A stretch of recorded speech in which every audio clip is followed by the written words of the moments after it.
ಕಾದು ನಡೆಸ್ತಾ ಬರ್ತಾ ಇರೋದಕ್ಕಾಗಿ ನಿಮ್ಮ ಎಲ್ಲ ವಿಜ್ಞಾಪನೆಗಳನ್ನು ಕೇಳಿ ನಿಮ್ಮನ್ನು ಸುರಕ್ಷಿತವಾಗಿ ಇಟ್ಟಿರುವುದಕ್ಕಾಗಿ ದೇವರಿಗೆ ನಾನು ಕೋಟಿ ಕೋಟಿ ಸ್ತೋತ್ರಗಳನ್ನು ನಾನು ಸಮರ್ಪಣೆ ಮಾಡುವಂಥವನಾಗಿದ್ದೀನಿ. ಅಲ್ಲೆಲ್ಲೂಯ್ಯ. ವಾಕ್ಯವನ್ನು ಓದ್ಕೊಳ್ಳೋಣ. ಯಾಕೋಬ 4ನೇ ಅಧ್ಯಾಯದಲ್ಲಿ 17ನೇ ವಚನ. ಒಳ್ಳೆಯದನ್ನು ಮಾಡಬೇಕೆಂದು ತಿಳಿದು ಅದನ್ನು ಮಾಡದೆ ಇರುವವನು ಪಾಪಕ್ಕೆ ಒಳಗಾಗಿದ್ದಾನೆ. ಹಲ್ಲೆಲೂಯಾ. ನೋಡ್ರಿ, ಇಷ್ಟು ಜನ ಅಂದ್ಕೊಳ್ತಾರೆ ಒಂದು ಕುಡಿಯೋದ್ರಿಂದ, ಇಲ್ಲ ಬಿಡಿ ಸೇದೋದ್ರಿಂದ, ಇಲ್ಲ ತಪ್ಪು ಕೆಲಸ ಮಾಡೋದ್ರಿಂದ, ವ್ಯಭಿಚಾರಗಳು, ಕಳ್ಳತನಗಳು, ಕೊಲೆ ಇವುಗಳನ್ನು ಮಾಡೋದೇ ತಪ್ಪು ಎಂಬುದಾಗಿ ಇದೇ ಪಾಪ ಅಂತ ಅಂದ್ಕೊಂಡಿದ್ದಾರೆ.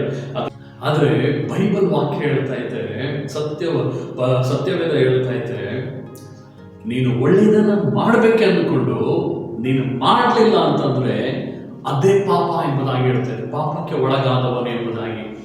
ಪ್ರಿಯ ಸಹೋದರ ಸಹೋದರಿ, ನಿನ್ನ ಜೀವಿತದಲ್ಲಿ ನೀನು ಎಲ್ಲಿಯವರೆಗೂ ನೀನು ಒಳ್ಳೆಯದನ್ನ ಮಾಡಬೇಕೆಂಬ ಅಂದುಕೊಂಡು ಅದನ್ನು ಮಾಡ್ತಾ ಇರ್ತೀಯೋ ನೀನು ಪಾಪಕ್ಕೆ ಒಳಗಾಗಿಲ್ಲ. ಯಾಕಂದ್ರೆ ಒಂದು ಒಳ್ಳೆಯದನ್ನ ಮಾಡುವಂಥವನು ದೇವರಿಂದ ಕರೆಯಲ್ಪಟ್ಟವನು, ದೇವರಿಂದ ಹುಟ್ಟಿರುವಂಥವನು, ದೇವರಿಂದ ಆರಿಸಲ್ಪಟ್ಟಂತ ಮಗನು ಮಗಳಾಗಿ ಮಾರ್ಪಡ್ತಾರೆ. ಕೆಟ್ಟದ್ದನ್ನ ಮಾಡುವವನು ಬಂದು ಅದು ಸೈತಾನನ ಬಲೆಗೆ ಬಿದ್ದಂತ ಒಬ್ಬ ವ್ಯಕ್ತಿ ಆಗಿರ್ತಾರೆ. ಹಲ್ಲೆಲೂಯಾ. ಇವತ್ತು ನಿನ್ನ ಜೀವಿತದಲ್ಲಿ ಎಷ್ಟೋ ಸಾರಿ ನೀನು ಒಂದು ಒಳ್ಳೆಯದನ್ನ ಮಾಡಬೇಕೆಂಬುದಾಗಿ ಅಂದುಕೊಂಡ್ರು ನೀನು ಅದನ್ನು ಮಾಡೋದಕ್ಕಾಗಿಲ್ಲ. ಎಷ್ಟೋ ಸಾರಿ ಪಾಪಿಯಾಗಿ ಮಾರ್ಪಟ್ಟಿದೆಯಲ್ಲ, ತಪ್ಪಿಗಸ್ತನಾಗಿ ಮಾರ್ಪಟ್ಟಿದೆಯಲ್ಲ. ಹಲ್ಲೆಲೂಯಾ. ಯೋಚನೆ ಮಾಡಿ ನೋಡ್ರಿ, ಇವತ್ತು ನಿನ್ನ ಜೀವಿತದಲ್ಲಿ ನಿನ್ನ ಕುಟುಂಬದಲ್ಲಿ ಒಂದು ಒಳ್ಳೆಯದನ್ನ ಮಾಡಬೇಕೆಂಬುದಾಗಿ, ನಿನ್ನ ಜೀವಿತದಲ್ಲಿ ನಿನ್ನ ಸ್ನೇಹಿತರಿಗೆ, ನೀನು ಹೋಗುವ ಚರ್ಚ್ಗೆ, ಸಭೆಗೆ, ಪ್ರತಿಯೊಂದು ವಿಚಾರಗಳನ್ನು ನೋಡುವುದಾದ್ರೆ ನಾನು ಒಳ್ಳೆಯದನ್ನ ಮಾಡಬೇಕು, ಇಂಥದನ್ನ ಮಾಡಿಸ್ಬೇಕು, ಇಂಥದನ್ನು ಕೊಡಿಸ್ಬೇಕು, ನನ್ನ ಕುಟುಂಬವನ್ನ ರೀತಿಯಾಗಿ ನೋಡ್ಕೊಳ್ಬೇಕು, ನನ್ನ ಕುಟುಂಬವನ್ನ ರೀತಿಯಾಗಿ ಸಂತೋಷವಾಗಿ ಇರಿಸಬೇಕು, ನನ್ನಿಂದ ಯಾವಾಗಲೂ ನೋವು ಪಡ್ಕೋಬಾರ್ದು ಎಂಬುದಾಗಿ ನೀನು ಒಳ್ಳೆಯದನ್ನ ರೀತಿಯಲ್ಲಿ ಯೋಚನೆ ಮಾಡಿದಾಗ ಅದರ ಪ್ರಕಾರವಾಗಿ ನೀನು ನಡ್ಕೊಂಡಿದ್ದೀಯ. ನೀನು ಯಾವಾಗ ನಡ್ಕೊಂಡಿಲ್ವೋ ಆಗ ನೀನು ಪಾಪಿಯಾಗಿ ಮಾರ್ಪಟ್ಟಿದ್ದೀಯ, ಒಬ್ಬ ತಪ್ಪಿಗಸ್ತನಾಗಿ ಮಾರ್ಪಟ್ಟಿದ್ದೀಯ. ಹಲ್ಲೆಲೂಯಾ. ಎಷ್ಟೋ ಜನ ಅಂದ್ಕೊಳ್ತಾರೆ, ಈ ವಾಕ್ಯಗಳನ್ನ ಕೆಲವೊಂದು ಓದಿದಂಥವರು ಎಷ್ಟೋ ಜನ ಏನು ಅಂದ್ಕೊಳ್ತಾರೆ ಅಂದ್ರೆ, ಓಕೆ, ನಾವು ಒಳ್ಳೆಯದನ್ನ ಅಂದ್ಕೊಂಡ್ರೆ ತಾನೇ ನಾವು ಪಾಪಕ್ಕೆ ಒಳಗಾಗೋದು, ಅನ್ಕೊಳ್ಳೋದೇ ಬೇಡ. ಹಲ್ಲೆಲೂಯಾ.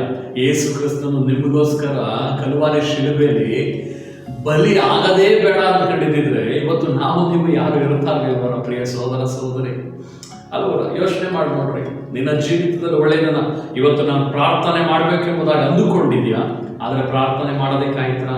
ಇವತ್ತು ನಾನು ಹಿಂಗನ ಮಾಡಿ ಬೈಬಲ್ ಓದಬೇಕು ಅಂತ ಅಂದ್ಕೊಂಡಿದ್ಯಾ, ಬೈಬಲ್ ಓದೋದಕ್ಕಾಯ್ತಾ? ಯೋಚನೆ ಮಾಡಿ ನೋಡ್ರಿ, ಇಲ್ಲಿವರೆಗೂ ಎಷ್ಟು ಕಾರ್ಯಗಳನ್ನು ಮಾಡ್ಕೊಂಡಿದ್ಯಾ. ಇವತ್ತು ನಾನು ಚರ್ಚ್ಗೆ ಹೋಗ್ಲೇಬೇಕು ಎಂಬುದಾಗಿ ಅಂದ್ಕೊಳ್ತೀಯಾ, ಆದ್ರೆ ಹೋಗಿದುಂಟ?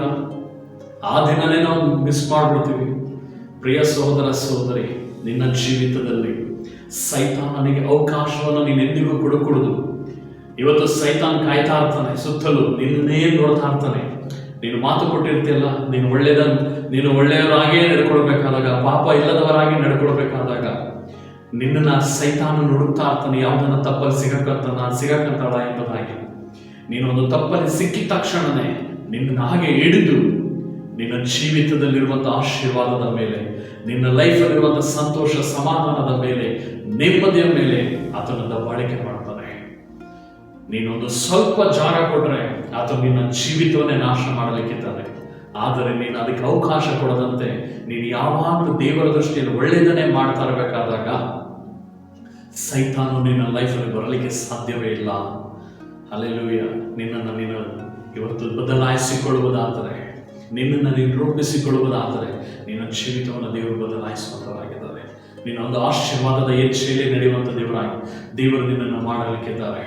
ನೀನು ಯಾವಾಗ ಒಳ್ಳೆಯದನ್ನ ಮಾಡಬೇಕೆಂಬುದಾಗಿ ತೀರ್ಮಾನ ಮಾಡುತ್ತೀಯೋ ಆಗ ದೇವರು ನಿನಗೆ ಒಳ್ಳೆಯದನ್ನ ಮಾಡಲಿಕ್ಕೆ ದೇವರು ಸಹಾಯ ಮಾಡುವಂಥ ದೇವರಾಗಿದ್ದಾರೆ. ಇವತ್ತು ನೋಹ ಒಂದು ಹಡಗನ್ನ ಕಟ್ಟಬೇಕು, ಒಂದು ಹಡಗನ್ನ ಒಂದು ನಾವೆಯನ್ನ ಕಟ್ಟಬೇಕೆಂಬುದಾಗಿ ದೇವರು ತೀರ್ಮಾನ ಮಾಡ್ತಾರೆ.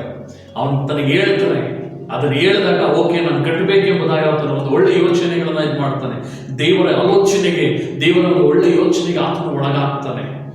ಆತನು ಒಳಗಾದಾಗ ಯೋಚನೆ ಮಾಡ್ರಿ, ಒಂದು ದೊಡ್ಡ ಬೃಹತ್ ಆಕಾರವಾಗಿರುವಂಥ ಹಡಗನ್ನ 8 ಜನ ಕಟ್ಟಲಿಕ್ಕೆ ಪ್ರಾರಂಭ ಮಾಡ್ತಾರೆ.